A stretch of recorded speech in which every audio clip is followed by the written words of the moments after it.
Too Human is an action role-playing adventure from Silicon Knights, perhaps best known for the dark horror titles Legacy of Kain and Eternal Darkness. This game, however, is worlds apart from that genre, drawing instead an intriguing fusion of cyberpunk and Norse mythology. The gameplay is interestingly just as unique as the take on the story. It manages to mix together several different genres, such as dungeon crawlers like Diablo or Phantasy Star Online, with twitchy combo-based gameplay of action games like Devil May Cry or God of War. You create your character from 5 different classes, ranging from healers to ranged weapon experts, all the way up to warrior types. Each class also has skill tree paths that you can choose from as you level up, to even further customize your character with extra enhancements and maneuvers. All this means that there is quite a bit of diversity and customization that can be given to the character. As you level up, however, so do your enemies. The game level scales so that you always are fighting enemies that have the potential to offer some real challenge. To counter this, the game allows you to quickly change up between melee and ranged combat on the fly, to create a combination of the two in your combos. The system is highly addicting and fun.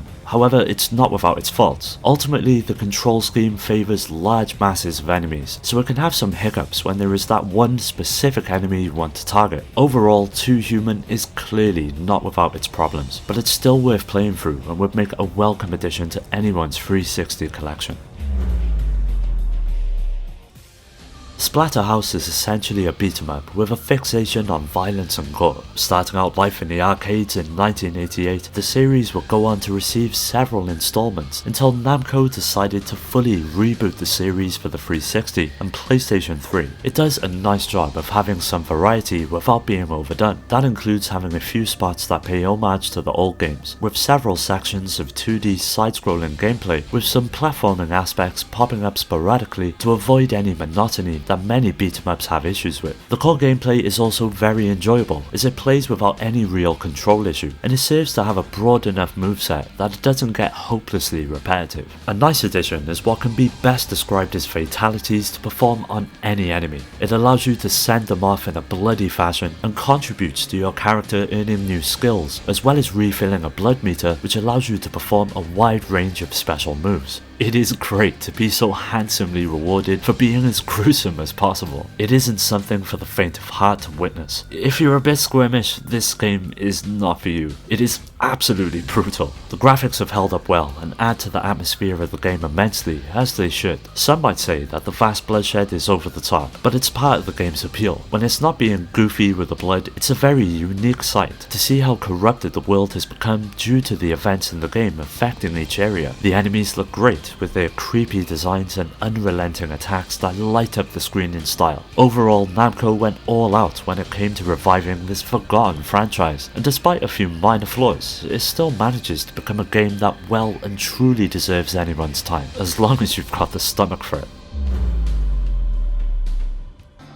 The Xbox Live Arcade service was a major component of the 360's success. It allowed developers to release smaller titles and have direct access to the player base through the store. It would be a safe wager that the majority of Xbox Live Arcade games just don't look nearly as good as they potentially could. Shadow Complex was an attempt to change this trend, touting visuals on par with major retail releases and bringing with it some rather compelling gameplay as well. By imitating the tried and tested Metroid formula, Shadow Complex carved out an exciting adventure that saw you controlling Jason Fleming, who along with his girlfriend stumbles upon a secret underground facility whilst hiking in the mountains. As I mentioned, it's easy to class Shadow Complex as a Metroidvania, but it does tend to lean more towards the action side of things. Ammo is infinite, and there's a variety of ways to kill the thousands of enemies you encounter if you're the kind of player who prefers the more up-close and personal approach. The B button will unleash a variety of impressive melee attacks, where the camera zooms in close to showcase the action. Later in the game, where you become more powerful, enemies can be sent flying hundreds of feet with a single punch, and these melee attacks can also be used to stealthily make it through an area if you're low on health. Anyone that enjoys Metroid or the Metroid-centric Castlevania games will feel right at home. The larger focus on combat makes the experience feel fresh, yet the familiar gameplay mechanics are completely engrossing. Sure, there certainly is a few flaws that should have been ironed out before its release, but it's still easily one of the best games that ever came out of the arcade service.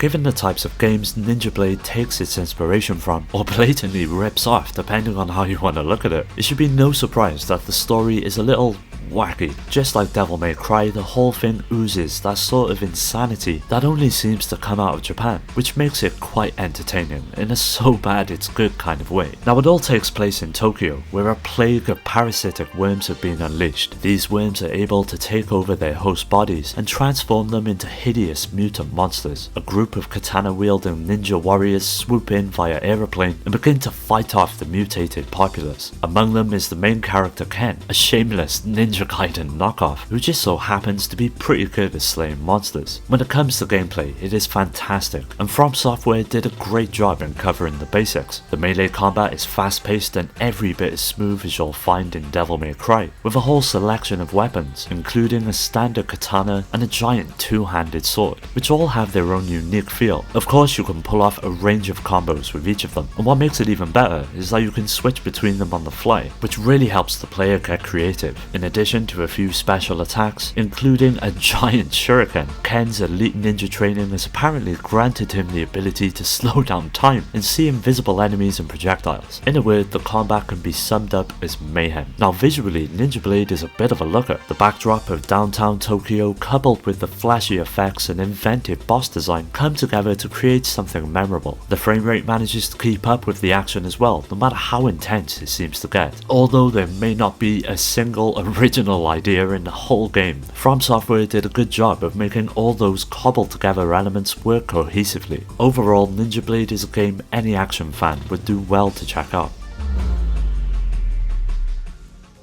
When it comes to racing games on the 360, there's an absolute boatload of incredible experiences. From the likes of Forza to the Project Gotham racing series, the console quickly became the go-to place for racing fans, but one game that never got its chance in the spotlight has to be Split Second. It sees you taking on the part of a contestant as you compete in a reality TV series all about racing. And when it comes to gameplay, apart from the general racing as you would expect, what helps set it apart from others is the concept of the power play. This simple mechanic allows the player to manipulate several aspects of the track by setting off bombs, or creating obstacles for other drivers to try and bypass. The AI racers start out easy, but quickly take every advantage to detonate power plays against you as well, so it's gonna go wrong quite often. But the best part about crashing is that it almost always feels like it's your fault, and not the game's. Most power plays have a way to be avoided, which it sometimes may require high skill and reaction time. Crates get dropped, containers are pushed to the side, aeroplanes crash, buildings crumble, and generally, if it looks like it could explode, it potentially will, in a fiery ball of carnage. By carrying out these power plays, you'll soon rack up a ton of points that are just as important as the position you finish. Score well enough and you'll unlock more cars and tougher courses, you know the drill. Overall, there are 6 game modes to get stuck into. You've got Race, Elimination, Demolition, Airstrike, Air Revenge and Career. Admittedly, the playtime on Career mode is fairly short and it'll only take a few hours to complete, but once you do, you can replay previous episodes to improve your position. If you complete all of the tasks in first place, you can either play them again, play some quick play races, or play local multiplayer. Because of this, the replayability is a big part of the package, especially the multiplayer, that allows you to enjoy all of the single player modes with a friend, which in my eyes makes it an essential game to own on the 360. The Xbox 360 was no stranger to quality shooters, but one that never received the attention it deserved has to be Death Smiles. Coming from genre veterans Cave, it introduces us to 4 separate characters who each have a host of different abilities and even unique storylines. Now, unlike most shooters, this one allows you to shoot left or right. In fact, on many occasions you'll be facing right as the screen scrolls left, because wave after wave of enemies will come from behind. In a lot of shooters, this can be frustrating, but in Death Smiles, it's not the least bit that way. It just makes it even more fun due to the tight controls in the game, which make it incredibly easy to change directions and move. On top of your normal guns, which can fire left and right, as well as allowing for auto and homing fire, you also have a bomb button. The weapons in general are extremely well balanced and will make you want to try out all of the characters on offer. Because of this, the game has a real generous amount of replay value for those willing to get stuck into everything that's on offer. Now, there's 6 stages to begin with, and and they can be played in order, which opens up more scoring possibilities, with the highest of scores being achieved through the items you can collect from the monsters you take down. Simply collecting them all is a good start, but as you collect them, an item counter in the bottom left corner increases from 0 to 1000. Once it hits that magic number, your character can activate a power-up mode that gives them incredible strength. Now when it comes to presentation, everything is large, cute and colourful. Everything hammers home the gothic yet humorous atmosphere that the developers went for and results in a really distinct style that the game can call its own. Overall, Death Smiles is quite simply one of the greatest shooters that many haven't heard of. If you fancy giving it a go, it's something that will not disappoint. I think we can all agree that the Xbox 360 launch was quite disappointing. There were decent games to play, but nearly every game on launch was either a port, franchise or licensed property. The system was billed as unique and original, but none of the games on it were, outside of Cameo and Condemned Criminal Origins. Condemned really didn't do much in terms of new, but it took several genres and combined them to deliver an interesting and at times nail-biting adventure. It tells the story of Ethan Thomas, a young FBI agent who is wrongly accused of murder. He's considered guilty until proven innocent, and no one is going to go out of their way to prove he isn't a murderer. Instead of getting arrested, our hero flees from the scene of the crime and begins a quest to clear his name and maybe figure out what the hell is going wrong with the world. Condemned is more of a story-driven adventure game, driven by searching for clues to move the plot forward. You're often asked to search for handprints on bodies using special lights and cameras. The puzzles are elusive at times, and this complements the slow pace of the action quite well. Even better, unlike traditional survival horror games like Silent Hill that have you combining hair and a fishhook to reach a key in a drain, the puzzles are actually logical. When it comes to melee combat, it has a brutal feel to it. When you connect with that gas pipe you just wrenched off the wall, it reverberates down to your bones and you feel the crunch. The encounters in this game are as visceral as you can get without the game being packaged with a lead pipe that you can have a friend hit you with to simulate the blows you receive. Now there are some problems with Condemned Criminal Origins, from repeating enemies to some rather annoying clipping issues, and if you do pick it up, it'll likely be a one-time journey for most of you, but it does deliver an excellent adventure if you're willing to give it the time. It's no secret that the 360 struggled to establish itself in Japan. Many games geared towards the market tried to change its fortunes, with one of them being Blue Dragon. The story at least seems fitting for the artistic design of the game. However, the hardcore RPG crowd, for which the game is otherwise aimed at, might be left wanting something more compelling. Now it'll see you travelling to around 20 plus unique locations, including several dungeons and towns that each have their own problems, some of which are inventive and entertaining. Unfortunately, the lack of personality really does hurt the main cast, but it doesn't take away from the stellar gameplay that's on offer. The overworld is as classic as it can be, though encounters are thankfully not random. Instead, enemies spawn randomly on the world map and simply appear in dungeons, allowing the player to take it at their own pace and not get bogged down in endless battles. Each of them are turn-based in nature and allow the player to perform a diverse set of attacks or spells, and it more than accommodates several styles of play. When it comes to visuals, Blue Dragon is simply beautiful. It goes without saying that spell effects look great, but what is most striking is the camera work itself. When a character's turn comes up, the screen splits to show the battlefield from afar, as well as a close-up of the character powering up and getting ready to attack. Spells, special attacks, critical hits and fatal blows are framed close up with great cinematic effect as well. However, slowdown is quite often and will not go unnoticed, but thankfully it never really impedes the flow of the game, and as a result is largely forgivable. Overall, Blue Dragon is a strong, polished RPG. However, it falls a bit short of true greatness, mainly due to its lackluster story. That said, if you're a 360 owner and a fan of RPGs, you can't go wrong with Blue Dragon. If imitation is the most sincerest form of flattery, then Dante's Inferno owes a lot to God of War. Right from the opening battle, you can easily tell what the source of inspiration was for the developer, with hordes of enemies besieging you from all fronts, a dynamic preset camera, challenging puzzles, a bunch of collectibles, upgradable attacks, resulting in mammoth combo chains, but most importantly of all, epic battles against bosses that provide a real sense of difficulty. You take up the fight as Dante and slashing away at the hordes of Hellspawn with his scythe, is just as gratifying as doing the same with Kratos. But what makes Dante's Inferno stand apart from the competition is how its moral choice system coincides with its leveling up tree. As Dante's journey takes him through hell, he will cross paths with historical figures in eternal damnation that you can either absolve or punish. You have both a holy and unholy upgrade tree of attacks available, which are unlocked with souls that are required from the hundreds of enemies you take out. It's a good idea to concentrate on one tree of upgrades so you can eventually get access to more powerful moves for the final parts of the quest. The minute-to-minute combat is tight and responsive, with plenty of attacks and abilities that help even the odds against everything the game throws at you. Now, one word comes to mind with Visceral's rendition of hell, and that is grotesque. They didn't take the easy way out and spam hell with lava pits and skulls, but instead flourished it with thousands of souls trapped in the blood-soaked environments that you gotta traverse. Even though the theme of the overall gameplay in Dante's Inferno may be when you can't innovate, imitate, at least they made one of the best God of War clones to date.